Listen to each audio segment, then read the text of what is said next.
I am so happy that y'all accepted this invitation to come together and just, chat informally.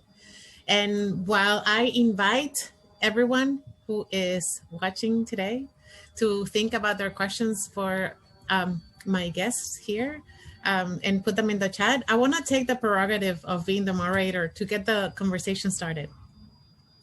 I grew up reading the work of Spanish philosopher Jose Ortega y Gasset, and he once wrote, "Yo soy yo y mi circunstancia. Si no la salvo a ella, no me salvo yo," which loosely translates into, I am myself and my circumstance. If I do not articulate it, I cannot explain who I am. And with that in mind, I would love to hear from each of you how your circumstance, your journey, your elders, your community, how has that shaped your work and who you are? I'll go ahead and start, if that's okay, Lourdes. Yes, please. Okay. And again, I'm always really honored to answer this question and to quite honestly honor the work of my ancestors, because we don't think enough, we don't think often enough about how their their work and their trauma and their love for community has kind of like really shaped the work that we do now as social justice workers, right? And so I've shared the story before, but I come from a grandfather who back in the 60s and the 70s worked between the Black Panther Party and his community to be the police commissioner on drugs up in Northern California. Very difficult job, I'm sure, but he just poured his whole life into wanting to be that bridge. At the same time, his son, my father, was a Black Panther. So you can just imagine the way that household, their dinner, they're in their kitchen, what it sounded like in their kitchen, because he had two sons that were actually Panthers at that time. And so, my dad then, grew up, he called me Jamila. My real name is Jamila, named after, a famous person's daughter who he really adored around that time, who shaped his work. And so I then kind of just learned about this idea that I can use my voice for change. My dad was a VP of the NAACP, and I kind of grew up underneath that pulpit. And so just kind of taking all of that in and breathing in the life that they had really just, to me, confirms that what I'm doing is okay. Like what I'm doing is okay. And I think what it also does is that it reminds you to constantly be willing to learn from your community, because that's what my grandfather did. Like I remember him like as a leader, but he was really a listener. And his ability and capacity to really listen to his community was really shaped the way that he showed up. And so he provided economic resources. He started building stores where he could hire people within this community.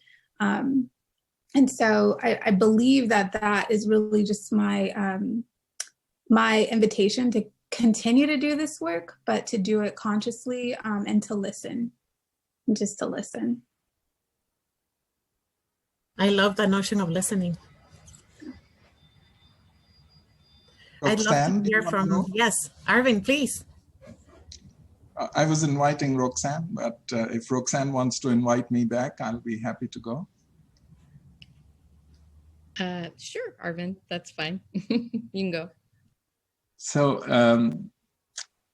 Lourdes and Mimi, the question that you ask is a very important question. What is it that shapes our work? And it'll be hard to answer it briefly, so I'll just tell you a little story. In 2004, I was a visiting professor at Emory University, and His Holiness, the Dalai Lama, was on campus, and of course, I had to go. And he began the meeting I think he was hosted through the Carter Center.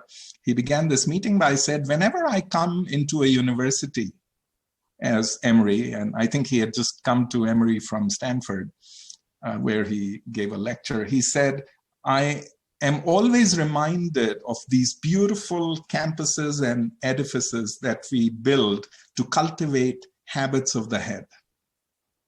And he said, that's lovely. That's, what's wrong with that? That's great. But he said, I always ask myself, in addition to institutions which cultivate habits of the head, where are the institutions, the frameworks, the models that create the conditions for us to cultivate also the habits of the heart? And he said to me, well, it seemed that he was speaking to me. I was pretty close in terms of distance to him. He said, remember that the longest journey that you would ever take, and you may not even complete it in one lifetime, is the sacred distance between the head and the heart. And so what shapes us?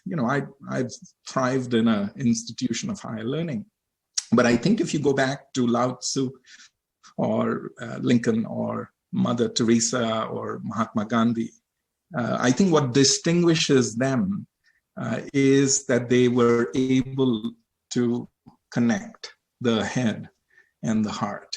And I think that's a question and a challenge which we all who work in this space need to continually ask ourselves. And the idea is not that, we should say we should be Mandela or Gandhi or Mother Teresa, or, the question should be, we should be Arvind, and we should be Mimi, and we should be Lourdes, and we should be Roxanne. And I think that's a challenge that we have to remind ourselves as we engage in this kitchen conversation.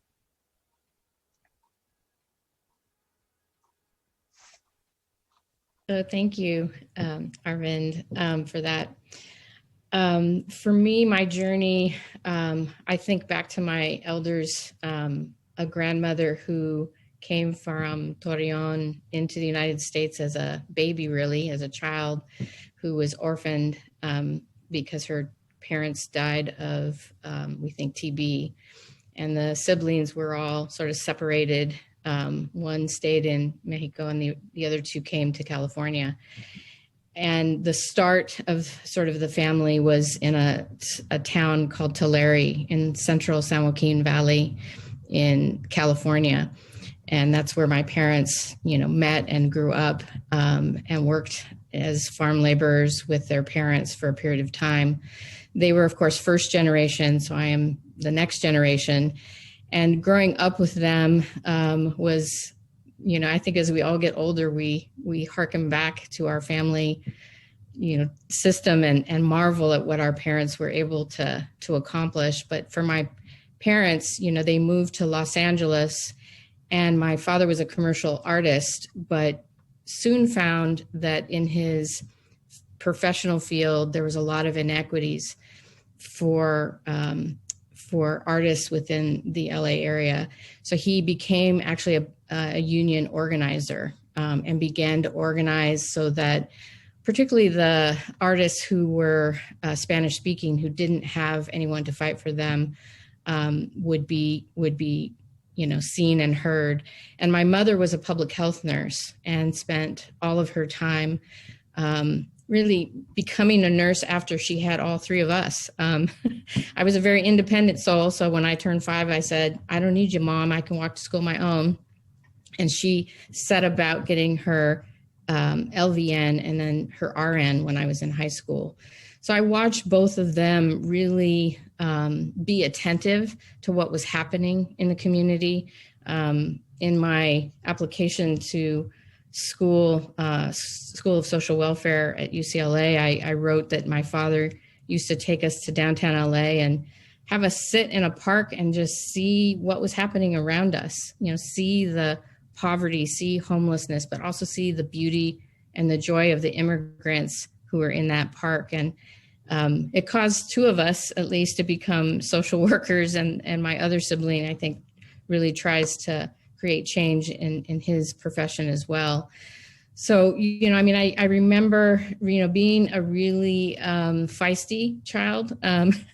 In elementary school, one of my teachers called my parents in and said, she gets upset every time we talk about history and poverty. And I remember that, I remember just always having this internal fire around why are people, impoverished, and, what can we do to change that? And so I think through elementary school and then junior high was the tail end of integrated busing. So that was one attempt at integration and dealing with school inequities. And I kind of cracked up when Kamala Harris said in the one of the presidential debates, I was that child being bused, because I was like, yes, me too. I was that child. But I also saw how the white community fought back and won against those attempts at integration in our school system. And I saw the bitter fights among students on campus because of what their parents were, filling them up with. And so I saw that attempt fail and many others after that. And so, for me, going into this work around social justice and racial equity change, I can't separate my soul from it. And there's been times in my career where I've been pushed out of systems because I've been labeled as the community, advocate. And I've had colleagues telling me, well, you really have to separate yourself from your work. And you are not what you do. And I said, well, I actually am in this case. And so I really enjoy being on the outside, creating pathways for residents to be in the room where it happens, and pushing back to systems who have largely not made strides in cultural change. And I hope that I can remain humble and serve the residents for the rest of my life. Thank you. After hearing you speak, each of you, about the things that made up your circumstance, it makes so much sense, not only that you do what you do, but that you do what you do in the way that you're doing it. So thank you so much for making those connections. And something that for me is really important is the permanence of memory, right? Like, how do we pass along the things that we learned? And one of the quotes that I most dislike is attributed to Winston Churchill. I don't know if Churchill was the one who said this, but this quote about history is written by victors. And the implication in that quote is that history is not grounded in facts always, but rather the winner's interpretations of those facts. And preparing for today's session, Arvind shared with me a quote that I thought was a lot more appropriate by Nigerian writer Chinua Achebe, who in his book, Things Fall Apart, wrote, "Until the lions have their own historians, the history of the hunt will always glorify the hunter." So with that in mind, I would love to hear from each one of you about how you ensure that the history of the communities that you serve and belong to, learn from, gets remembered or documented. How do you do that? How do you help maintain that remembrance? Provide, and I know that we don't have a lot of time on this one, but with the measured care model, in the beginning phase, in phase 1, we actually do a timeline of injustice before even thinking about solutions or how to meet the needs. We just talk about very deeply and sometimes over the course of days. I've even had a group over the course of weeks go through just the timeline of injustice and how the community has suffered from the enslavement of their people, or the caging of their people or their children into, over the years, and how that's impacted, the problem that they're seeking to change. And so what that ends up being is an actual document that they create. Our team then helps them to make it really, tangible, and we make it actually into a poster, and we provide that data back to the communities that provide that, share those stories. But that's one of the main ways, is like actually giving them, co-creating a document, and then providing that data back to them. And I would encourage you to go to our website. I had a few pictures up of our work in terms of case studies, curriculums. We had a video that residents created, produced, and were in.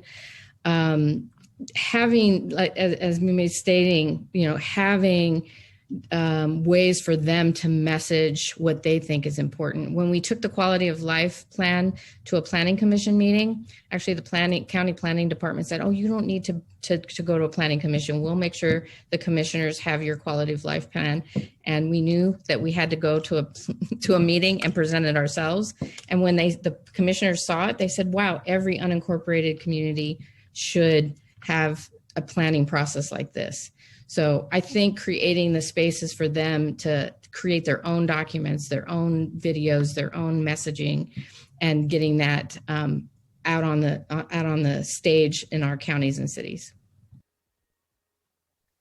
Maybe 10 seconds, I'll say that too much of the discourse and the language that we use, and I'm all for it, is about evidence-based practice, and why not? What's wrong with that? But I think it's highly important that we begin to privilege the notion of practice-based evidence. Flip it. Because to me, positive deviance is nothing but a variation in practice, which creates the conditions for something which is uniquely the community's own, to be acknowledged, identified, and amplified. So I'm a big one for language shifts. That's great. I am so thankful again to all of you for having joined me, and everybody else who's watching our conversation here in this kitchen. And I would now like to invite Aditi to take us on the next session. Thank you for joining today.